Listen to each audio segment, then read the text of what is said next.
impressed were you by this Ravens squad?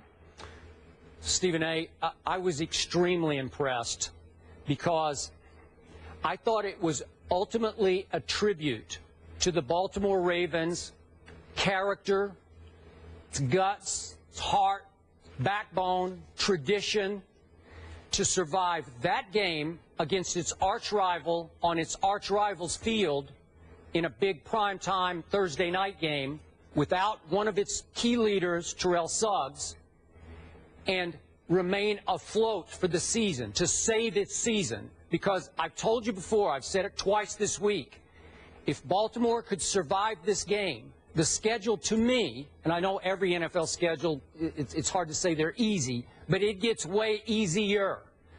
All of a sudden, Baltimore is still a factor in this division race, because I think Baltimore, off now a little mini bye, 10 days off, will start to get on a roll as it starts to get healthier.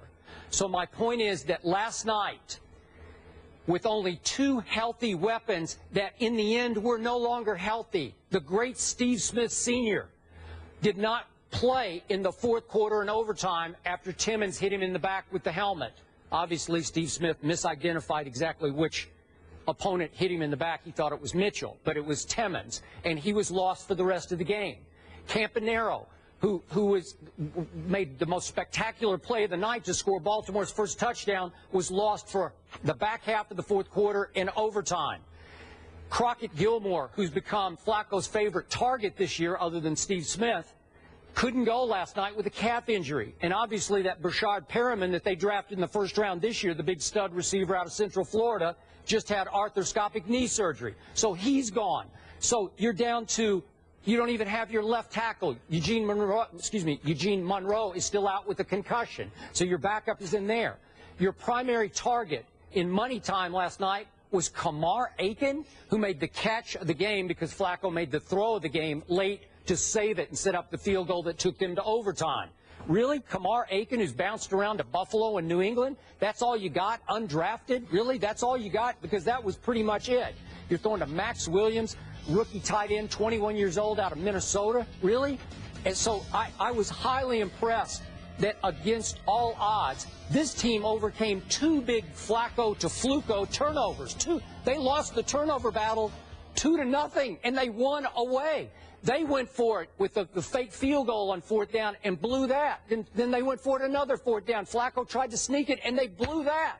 Think of all their blunders. I could get just as worked up over how Baltimore almost blew the game to Pittsburgh. I could make a case that they made more mistakes to blow the game than even Pittsburgh did, though in the end, the quote-unquote fatal mistakes, football-wise, were made by the Steelers. But look at what they overcame to get out of there alive, barely alive, with a W, and look out now for the Baltimore Ravens, because here they come. Well, Skip, I respect your position, and obviously we're talking about the Baltimore Ravens here, so everybody knows that from a fact-based perspective, you're absolutely right.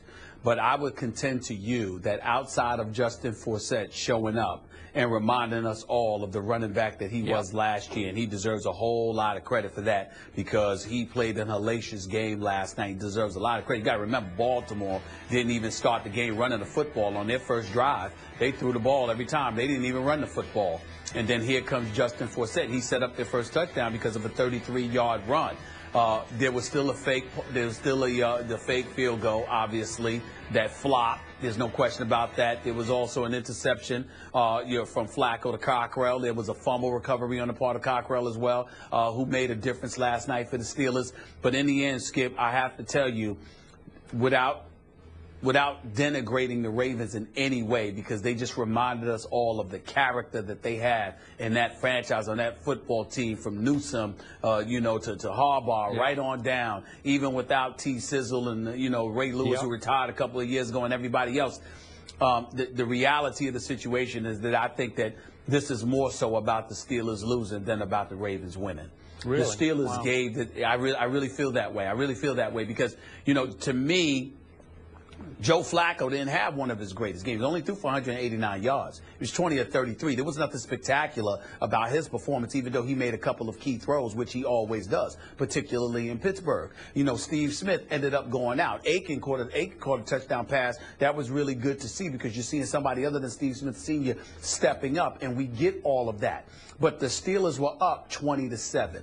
Baltimore did pull within 20-14 and then ultimately 20-17, but that was prior to botching, that fake field goal attempt because they put themselves in a really precarious position. And you got to remember that the Steelers got the football, with 2 minutes left and still had a chance to ice the game. And then Scooby-Doo ultimately ended up missing a field goal yet again. Why? Because in part, the Steelers got conservative. The Steelers played the whole game conservative until the overtime period arrived. Then they got a bit reckless and adventurous, and it just got on my nerves. It shows there's no continuity, no rhyme or reason to what they're doing offensively, and we can understand and surmise why that is because there's Michael Vick instead of Big Ben Roethlisberger. But the flip side to it is that the game was theirs to lose, not once, not twice, but one could argue on at least 5 or 6 different occasions. The 2 missed field goals, the 2 4th-and-1 situations. I mean, you just look at it and you just say, what the hell is going on here? There were so many blown opportunities for the Steelers to put this game away. And it's shameful that they ended up losing in this fashion. They should have won it. They gave it away multiple times. And I personally think this is going to cost the Steelers. This could cost the Steelers big time. Really. Okay, but one quick point of order. I'm no Flacco fan, but who was he able to throw to last night? How could the fact that he had, whatever you said, 189 yards, whoever's how open. Do that? Whoever's well, open. Whoever's open. Nobody. Well, I can't say that. Aiken got open. Justin Forsett was running the football, and more importantly than anything else. Again, how many times do I have to repeat myself? I am not enamored with the Steelers' defense. There's nothing intimidating about them. Wow. There's nothing about them that really listen, it's getting better compared to what it was, but it still has a lot of work to do. There's nothing intimidating about the Steelers' defense whatsoever. They showed up yesterday and played relatively well, but what you going to do, give them an A or a B when they gave up 150 yards to a guy that wasn't even averaging 3.5 yards a carry coming into this game this season? Let's call it what it is. The Steelers were okay. They did a decent job, but there's nothing spectacular about this defense right now. Okay, but bottom line, would you agree with me that ultimately Michael Vick wasn't good enough to win that game for the Pittsburgh Steelers? I'm going to say to you that ultimately Todd Haley wasn't good enough because he didn't make sure that Le'Veon Bell got the ball. It shouldn't have came down to Michael Vick. It was supposed to come down to Le'Veon Bell or Scooby-Doo. It was supposed to come down to one of those two, and it didn't. Tell us how you really feel. Or it didn't in Le'Veon Bell's case. Big win for the Ravens, though, who have a very favorable schedule coming up. I think they can easily win, not easily, but 4 of the next 5. Browns, Niners, Cardinals, which will be tough, Chargers, and Jaguars. Coming up, we'll get into this Sunday's Cowboys-Saints matchup. And speaking of the Cowboys, take a look at this photo that Orlando Scandrick sent us of his knee. He was on his way to Bristol yesterday when his trainers told him he couldn't get on the plane because, unfortunately, his knee flared up. But he's still going to give us a call later in the show.